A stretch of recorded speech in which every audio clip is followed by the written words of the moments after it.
At LeanScale, we're trying to build the best engagement model to serve our fast-growing startup customers. In most situations, we're walking into companies that just raised capital from investors and now have to go hit a big revenue target. It's a lot of pressure, speed is important, and the way teams can go to market has changed with all the new systems available. Teams have to start thinking about their go-to-market tech stack just as much as their strategy. We're going to share the inner workings of LeanScale to help startups better understand how they can approach setting up the right revenue infrastructure for growth. Our approach is different to service providers for startups. We're structured around being able to support rapidly scaling companies. We'll share what's worked, what didn't work, and what we're still trying to figure out.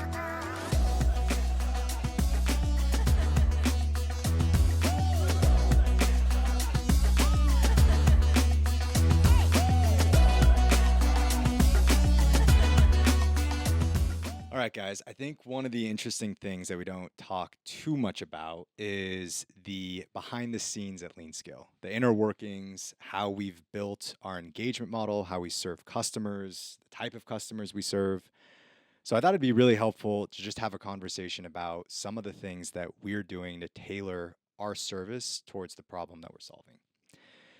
So first, I think it'd be helpful to talk about how we get customers. And I'll kick this one off. So it's pretty straightforward. We work mostly through VCs and growth equity partners. So most of the time, they just made an investment into a startup and they're bringing us in to help set up all of the infrastructure for their next stage of growth. So maybe Cam, I'll kick it to you. A lot of the customers have a similar profile. So, I know that we're working through VCs, but it'd be good to just talk a little bit about the customers we're serving too. Yeah, absolutely. And thanks for getting us started here. Happy to be with all my great Lean Scale colleagues for this conversation. But primarily, we're working with startups, like you mentioned, either through their VC partners or growth equity partners. That's a lot of the times how we're getting introduced. But we're focused on B2B SaaS companies. So startups, high growth, a lot of expectation to grow. They just took on capital to accelerate that growth. And that's where we're really coming in with customers that are anywhere from Series A to all the way to Series D. We do have some Series D customers in the portfolio. Sometimes the engagements will look a little bit different on how we operate with the teams in-house based on what stage of growth you're at and just where you're at in your maturity. But a lot of times we're going in with Series A and Series B companies, and a lot of times being really the fractional RevOps team for that company. So that's really cool to really have that role of our engagement team in with customers that are early stage or Series A and Series B. And then a lot of times at Series C and Series D, there's either an ops leader in house that needs more help from our expertise and what we know is best practice at LeanScale. Right. So being able to compromise and even learn from those ops leaders that we're working with some of the more mature companies in Series C and Series D, but those are the type of companies that we're normally working with. We keep our engagement model really consistent, no matter if you are Series A to Series D in terms of the rhythm that we're trying to get our customers into and how we're approaching engagements.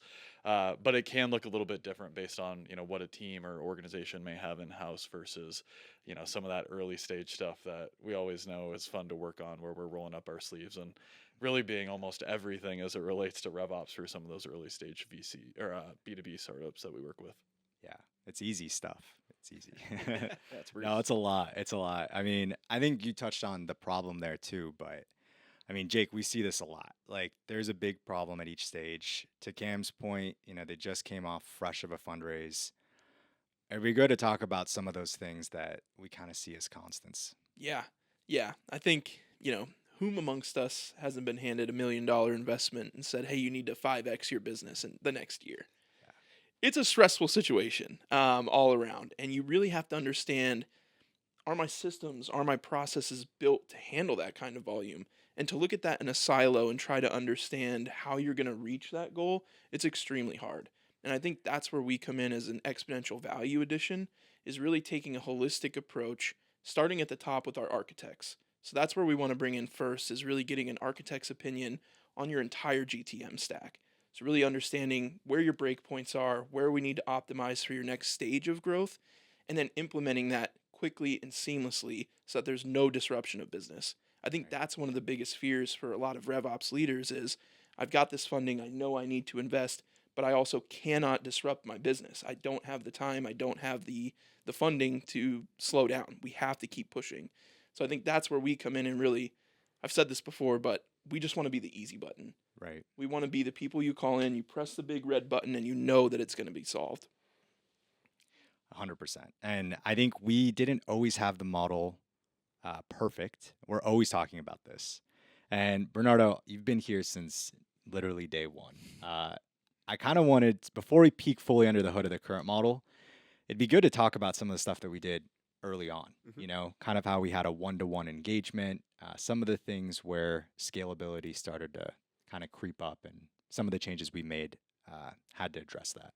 Yeah, no, absolutely. I think one of the things that I wanted to highlight, even before we jumped into that, is to Jake's point. I think a lot of the value of what we can provide is we'll make the mistakes so that you don't have to.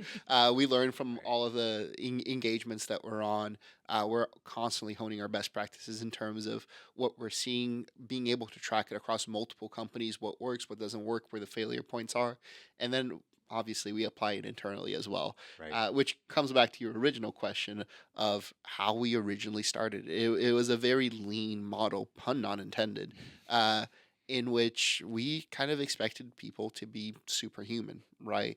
We used to only have an engagement manager. Back then, we were called RevOps consultants, and then we would have a systems counterpoint. And it kind of came as an extension of the original proposition of if you have these kind of two profiles in ops that are very closely tied together, but you usually don't have one person that can do both, right? Your VP of ops, sure, might be able to roll up their sleeves, but they're not going to be a full blown systems architect. And your systems architect, probably, if they've spent that much time honing that side of the craft, might not have the business acumen and the exposure to a boardroom situation in order to design the overall processes. So, what we try to do is to create one person that could speak to everything on the ops side about everything, and give somebody who could do all of the, roll up the sleeves, go to market implementation of it. Um, and it worked fine when you were managing one or two customers, but eventually, especially when new team members were coming on, the amount of what you needed to learn and the amount of what you had to be a domain expert on just was overwhelming. There's not that many people out there that can do all of those things. And if you are one of them, you should probably be a CRO, a COO at a startup. So it just very quickly became apparent that it wasn't going to be a sustainable, scalable model, especially with how linear it was. The more customers that you had to bring on, it just meant the more people that you have to get ahead of time in order to support that growth. Right. Yeah, I think just to highlight something there, I think the transition has been really cool to see of kind of our operating model. We almost transitioned from like a mom and pop shop. Like I think about the show The Bear, where they're cooking Chicago beefs, right? It is chaos, but like they know how to cook Chicago beefs really well. Mhm. But if someone came in and ordered something else, you don't really have that specialist. And I think now we're getting to the point where we are like a well-oiled fine dining kitchen where we've got our front of the house taking orders. They know the customers, they know what the customers want, they know the customers' goals to be happy. And then in the back end, we have specialists. So it's not just one chef cooking everything. If the person wants a pastry or a dessert, we have a dessert chef for that, right? I'm the king of analogies, but it really has been fun to see that now we do have specialists for almost everything, and we're able to deploy them around based on the needs of the customers. When we have these project spikes, we have layers that we can bring in from an architect's perspective to an engineering perspective, all the way down to a Salesforce admin. And I think ultimately the biggest benefit, and I'll let Cam speak to that a little bit more too, is that the more you take off of somebody's plate in terms of domain expertise and being able to, or having the need rather to know everything, the more you can focus on delivering an outstanding experience, right? Feeling like a true part of the team and being able to join their calls, be it with, the overall team strategic calls, the more integrated you can be with part of their team, the better you're going to understand the business, the better recommendations you can make, and the more proactive you can become. So that's been a big unlock. Whereas before we were really hamstrung by a capacity issue where that singular person just had too much on their plate and couldn't do or deliver to the standard of what we wanted to. Yeah, I mean, when I joined, it kind of felt like baptism by inferno instead of by fire. I had a sales and CS background, so joining a RevOps agency was something totally new. So there was just a finite amount of time every day for me to learn from so much of the team that founded LeanScale and had the ops expertise for me to come learn from. Of course, in previous experience, I always say like I felt good RevOps a lot of times, and it was really easy to transfer a lot of what I felt and had experience in to just kind of get the bigger picture of more of the system side and the process side of like what looks good. But it was baptism by inferno because I'm trying to hone in on my like customer facing skills and customer management skills while also learning a bunch of domain expertise about RevOps. And there was just never enough time in the day. So every day just felt like sacrifices between learning, but then also going above and beyond for customers. And I think as we've scaled out, kind of like Jake mentioned and Bernardo with specialists and people to come rally around, where our engagement managers that are at the focal point of engagements and really quarterbacking everything have so many resources and have an army behind them to be able to pull in to deliver day in, day out, and almost in our world, like hour by hour, because we're in startups. That's been a huge thing where it does feel like instead of the baptism by inferno, it's maybe like baptism by campfire, maybe a little bit, if I was going to make an analogy. But it's been a huge change in the way that we're able to do things, and just allowing the space to have people that are focused on every single touch point in the customer engagement, and just making sure that's top class, especially as we evolve. And we're working with, not to pat ourselves on the back, but bigger and bigger logos. It's incredible some of the companies that we're getting introduced to.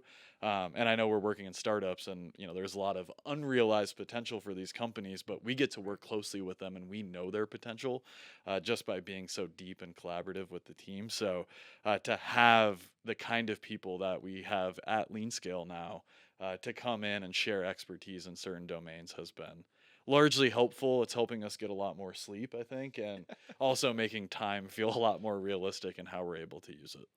Totally. Yeah. And we're delivering better. Yeah.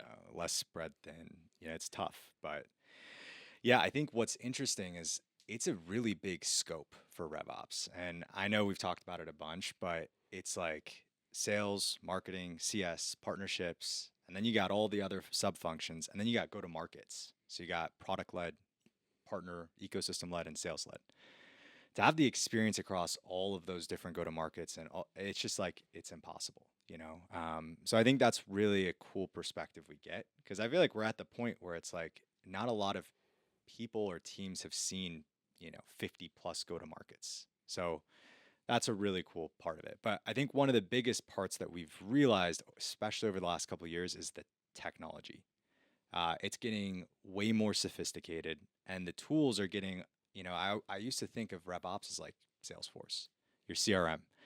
That was it. Maybe you'll plug in Outreach or like one enrichment tool, ZoomInfo. And now the stack of even the earliest stage companies we're working with is, 20 plus tools. And the way that these systems are set up, you have to be very technical. So I mean, I know we've been thinking a lot about this and architecting the model we just talked about to support the engagement manager. But yeah, Jake, I mean, what's your take on the tech, in the space right now? Yeah, and I think it helps the way that we frame our engagements. We don't come in and just say, "Hey, we want to solve a problem." We say, "Hey, we want to build like a holistic solution," right? Which encompasses your entire tech stack. Because RevOps, really, if you boil it down, it comes down to one sentence: I want to get more revenue through the door, right? But there's so much that goes into that.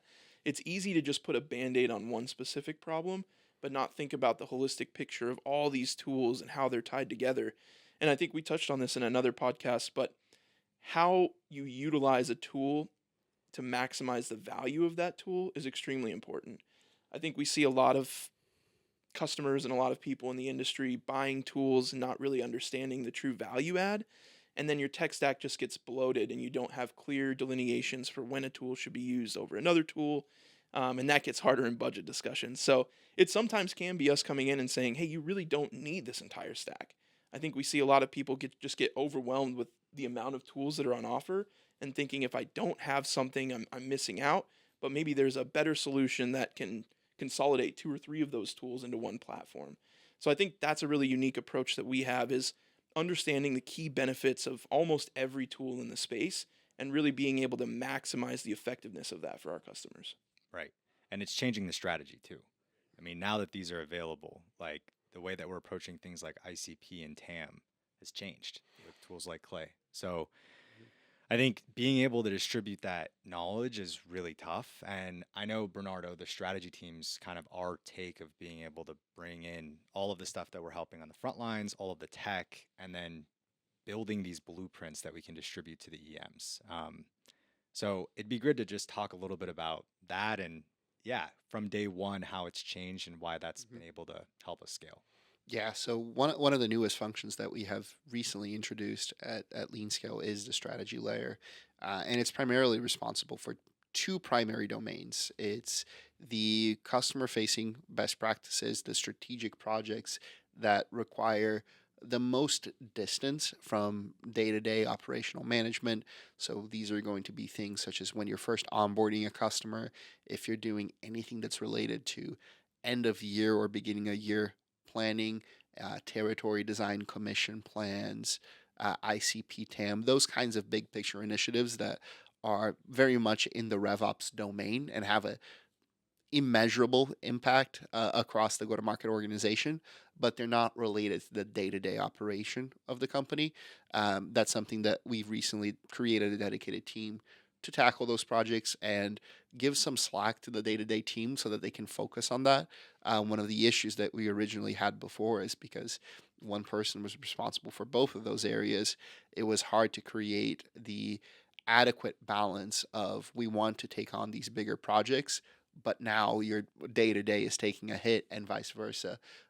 So being able to remove that layer and create a dedicated home for it has been really complementary to the way that the team works by allowing people to focus on what matters and make sure that the wheels stay on track throughout the entire process. The other area of focus is kind of compiling and curating what the internal best practices are across the book so that the entire team gets to benefit from a project or initiative. So we get to work with a lot of different customers that have a lot of different go to market structures or ways in which they structure their business. And because these engagements are primarily handled by individual teams, it's very easy for that information to become siloed and just become a best practice that isn't being leveraged across the board. So part of what I've been working on lately and I'm excited to see what that unlocks for the whole team is diving deeper into the entire book, compiling what the best hits are, and turning them into SOPs and playbooks that we can more readily roll out for the entire book of business. Um, it really is our biggest competitive advantage. We get to see how ideas that we roll out and recommend get to unfold over a very large number of customers. So we get to see where the breaking points are, where the optimization points are, and learn from them so that we're always tailoring, honing, and improving on recommendations so that the next person in line and the existing customer that they got it in the first place gets to benefit from it. So there's almost a mini network effect that we're kind of getting a rhythm into how we can optimize it and make sure that it's working in our favor, and in turn, pushing that value down to all of our customers. And the strategy part is so important. Like I honestly think you downplayed it just a little bit of how massive this is, and how it changes for each stage of growth, right? And how you have to re-engage with some of these strategic projects. I think about like a seed stage company who they're willing to take any customer, right? Like revenue through the door is the king. It doesn't matter. They're a cybersecurity company and a sandwich shop wants to buy their systems. Sure enough, we're gonna bend the product. We're gonna make it work. But then once you get to Series A and B, I think you really have to start getting more strategic on how you approach engagements, how you approach customers, who you're targeting with your spend. So being able to re-engage from a strategic perspective without, again, disrupting day-to-day operations has been such a massive unlock for us. 100%. Yeah. And I think it kind of reminds me what you guys talked about, our Super Bowl that comes up, which is onboardings. I mean, I feel like that's where you feel LeanScale from every direction, to be able to carve out that strategy that's changing, to be able to look at the systems, get introductions to the engagement team, but it's all hands on deck during onboarding. And I think what we're realizing and what we're trying to do is there's certain projects that we keep realizing these companies need to do. And I think just rattling a few off, the growth model, all the planning, because that's what drives most of the decisions. We can kind of start with the priorities, but in 6 months, 3 months, that's going to be really important for us to be tracking. We got the ICP and TAM, to your point, figuring out like we can't work with sandwich shops anymore. Like that's important because you're wasting a lot of time talking to the wrong people. Your marketing's not working, pipeline's low. And then there's other ones of just like going through the go-to-market life cycle, making sure that all the stages make sense, the entry criteria, lead attribution. So we're kind of, to your point, we're getting a lot of exposure, but then there's also these like 5 to 6 things per stage that I feel like we're able to like really hammer home in onboarding. So I know that's changed a bunch, but I mean, Cam, what do you think? I feel like this has been something you've been thinking about a lot lately. A lot. And when our customers bring us in, I mean, I talked about at the beginning, like type of customers that we're working with. When our customers bring us in, like they needed good RevOps yesterday, like before they even signed the contract with us. So the stakes are really high to move very, very fast, not only for us as a relationship layer, but also for them. We talked about them bringing on capital and the growth targets that we see VC and PE partners put on these companies is sometimes insane, but we have to go build the plan for them and the blueprint for them to get there. So I think it's really important for us to get in and yeah, we've refined this over time of like really what's important to flush out at the beginning of an engagement. I feel like we've gone through and learned so many things from each and every onboarding of a customer that we've done. So to ask a customer what our onboarding was like that we brought on 2 years ago is probably going to feel different to the ones that we're doing today.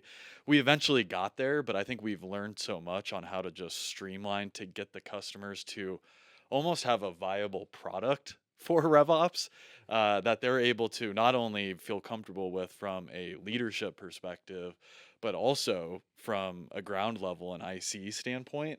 I mean, that's so important. And I feel like everybody has a horror story somewhere in their background. If you've worked probably more specifically at a startup where you're like, hey, I joined, the CRM was broken, nothing made sense. I'm a seller. I know I just need to go start knocking on doors, but I don't know how to use the system. And as a RevOps professional, right, and the line of work that we're in, that's just unacceptable, right? Because we're not going to get the data that we need to fuel all of these strategic projects. So I think we've really gotten a ton better on what are the most important things up front. And we've gotten so much more strategic with customers. And I think we almost sold ourselves short at the beginning of like really how good we could be and how good we were because we just didn't approach some of the engagements the way that we are now with planning, like and having everything revolve around the model and plan. Really, nothing else matters, right? I mean, I kind of joke around with some customers and even internally sometimes, like if data from systems wasn't a thing to help drive your business, then everybody would just be writing stuff on notebooks and keeping stuff in a spreadsheet. So I think the way that we're approaching things these days is completely different and totally for the better. A lot of our legacy customers, we've like caught up to speed and gotten there with planning and with territory design and all those things. But the new customers that are signing on are getting our best of the best because we've just learned and iterated over time. So Totally. And I think that's changed the way that we even package our service a little bit. So now we have RevOps, core RevOps, which is the bread and butter. But you mentioned this before, the specialists. So now we've got marketing ops engagements, and we've got a lot of customers that do RevOps and marketing ops, RevOps and sales ops or CS ops, and data engineering. A lot of this goes back to the data. So I feel like the way that we're structuring it is you can kind of build that like SWAT team for exactly what you need. Some of our customers need a ton of marketing support. They have a very marketing heavy go to market, so they need like all hands on deck for that. And it shows that even internally, we couldn't build a single team that could serve every single use case. So it's just a very complicated thing, and I think the onboarding is a key part of it. The reporting is another one, and I feel like that's where the analyst role is coming. So this is like a new thing, similar to like strategy, but I think that's going to be a way we can help align some of this. So I know we're excited about that. Yeah, I mean, there's still, it's not to say that, hey, we're building out the team and, everybody can do everything, right? There's just so much underneath the RevOps domain. But as we're adding pieces to the engagement model, I think it's just going to continue to drive better customer experience, which, is huge stakes for us because we are such a referral based business.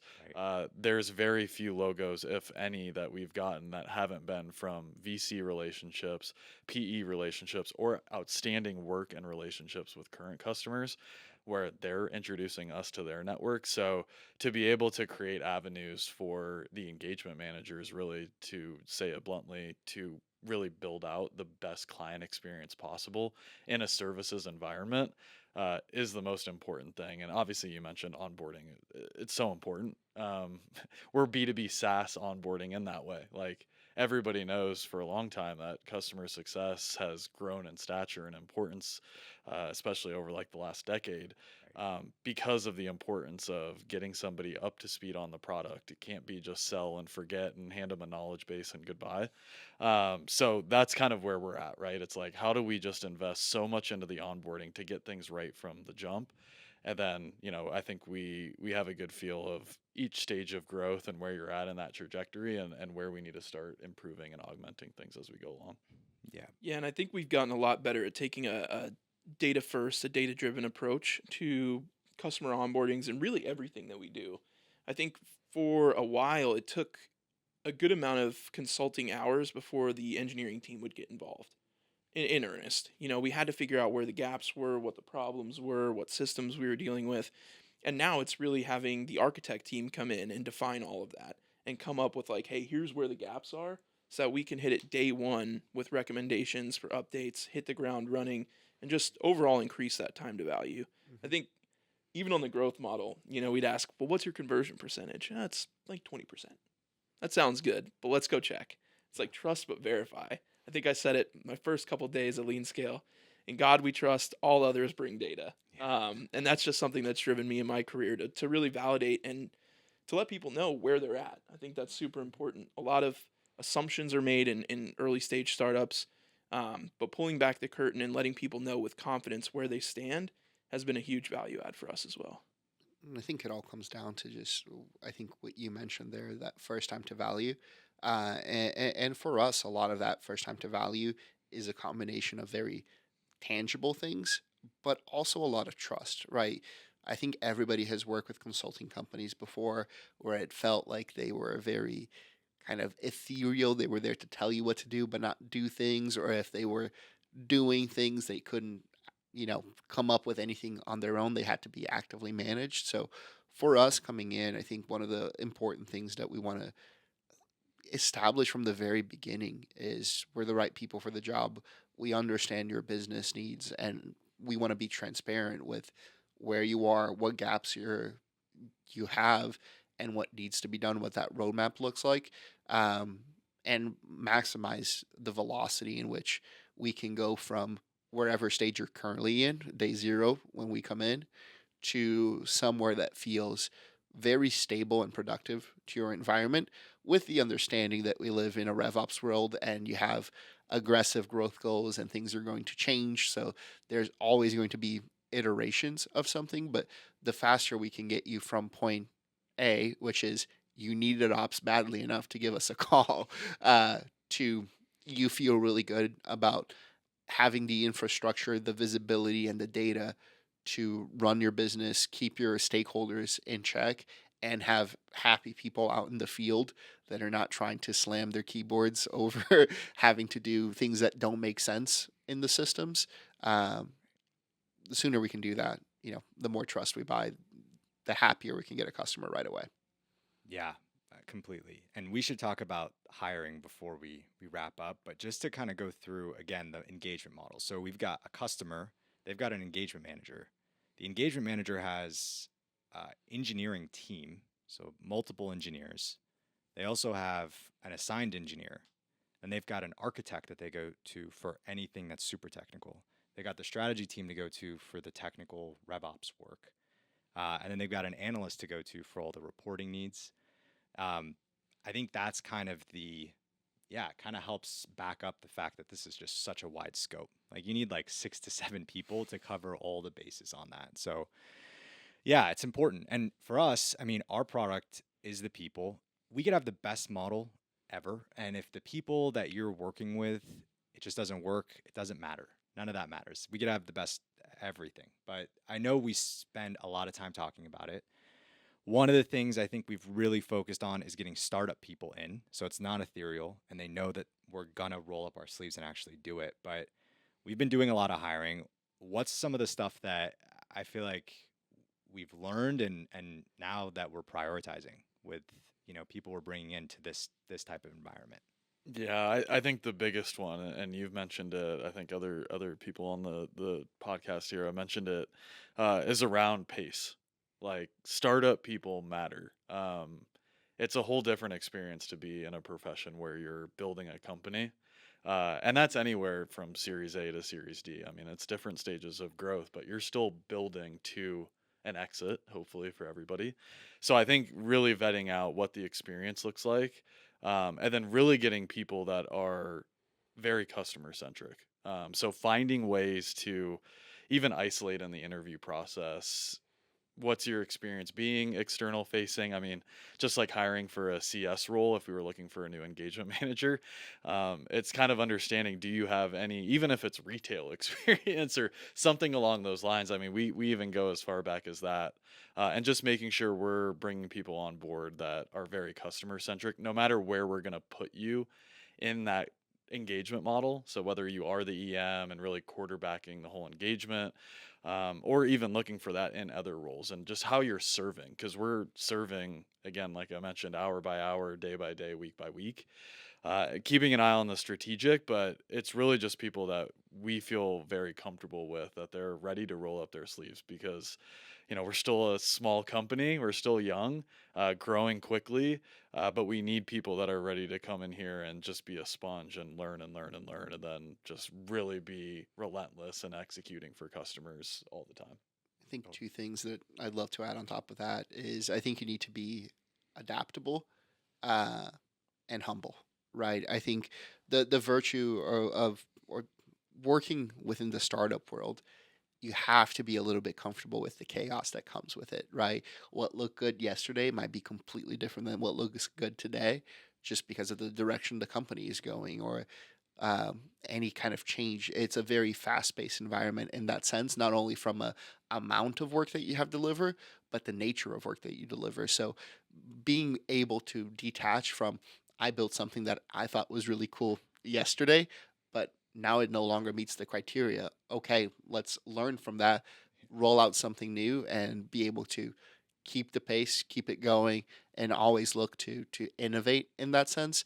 I feel like it is critical. And then, as with everything that we do, right, we are very confident in what we recommend today. We do think that whatever we're putting in front of customers is the best that we can offer today. But if you're not learning from what you deployed today, 6 months from now, and seeing what were the areas in which it could be better, how can we make it so that the next time that we do this, it works out in an even more effective fashion, then you're not going to keep growing. You're not going to keep innovating. So just being able to look back at what you're doing and have a very critical eye of what were the downsides, what were the upsides, how can we replicate this in, you know, a version 1.02 next time that's going to work a little bit better, or adapt it to a different operating model, right? Something that's POG versus SLG might require a little bit of tweaking. So just having that kind of open mindedness of whatever we rolled out is never good enough, even when it is good enough. Just keep iterating on that. Yeah. I think you touched on it, but for me it's all about being outcome oriented. I want people who are focused on goals and not what we're actually doing, because it's easy from a consulting perspective to work with a firm and say, well, I have to really clearly lay out what exactly I want from them, when realistically we should understand what the goals are and then fill in the gaps to deliver A+ solutions. I'll call on Airbnb. They're huge now. They're one of the unicorns. But back in the day, one of their interview questions was, what would you say at the funeral of the hotel industry? I always thought that one was really cool. And then they took it to, what's a 10-star idea? So if a 5-star idea, 5 out of 5 stars, is you get to book someone else's house, you get to go stay in their house, it's clean, it's all up to snuff. What's a 10-star idea? Well, when someone books a reservation through our app, we're going to launch a parade for them that takes them right to the Airbnb they booked. I want people who are thinking of those A+ ideas, who are going to take what's on paper and multiply that with their own personal insights, with their own personal drive to make the best possible solution for our customers. Totally. And you've changed that culture on the engineering team. I feel like that's a big part of where this stuff has to live. Yeah. You know, and it's also like coming in with problems we're trying to solve, because the solution, to Bernardo's point, keeps changing, and the tech is the major reason. I feel like every tool now, there's some level of prompt engineering. Yep. Prompt engineering, I know, is not the most technical thing, but it is a step forward where, you know, you're using it in almost every type of system to some extent. So I feel like it's an interesting career path too for developers to get into this, and engineers to get into this, because sometimes the only option is going to do architect work at a startup and managing their few systems. We're here, to your point, we're like trying to push the bounds. Like, what's even possible with the tech out there? Exactly. So I feel like not only for the personability is important, but on the engineering side specifically, like what do you think's led us to have a team like the one we have now and the one that we're building? It's a really good question. I think what's led us to this point is hiring people who are self-driven and who are curious, who want to learn more and understand why things are the way they are, and not just say like, well, that's just how we've always done it, or that's just the way the system operates. Well, how can we change that? How can we bend the system's rules to fit our customers' needs? So I think we have a lot of really driven, motivated, and highly innovative people on the engineering team.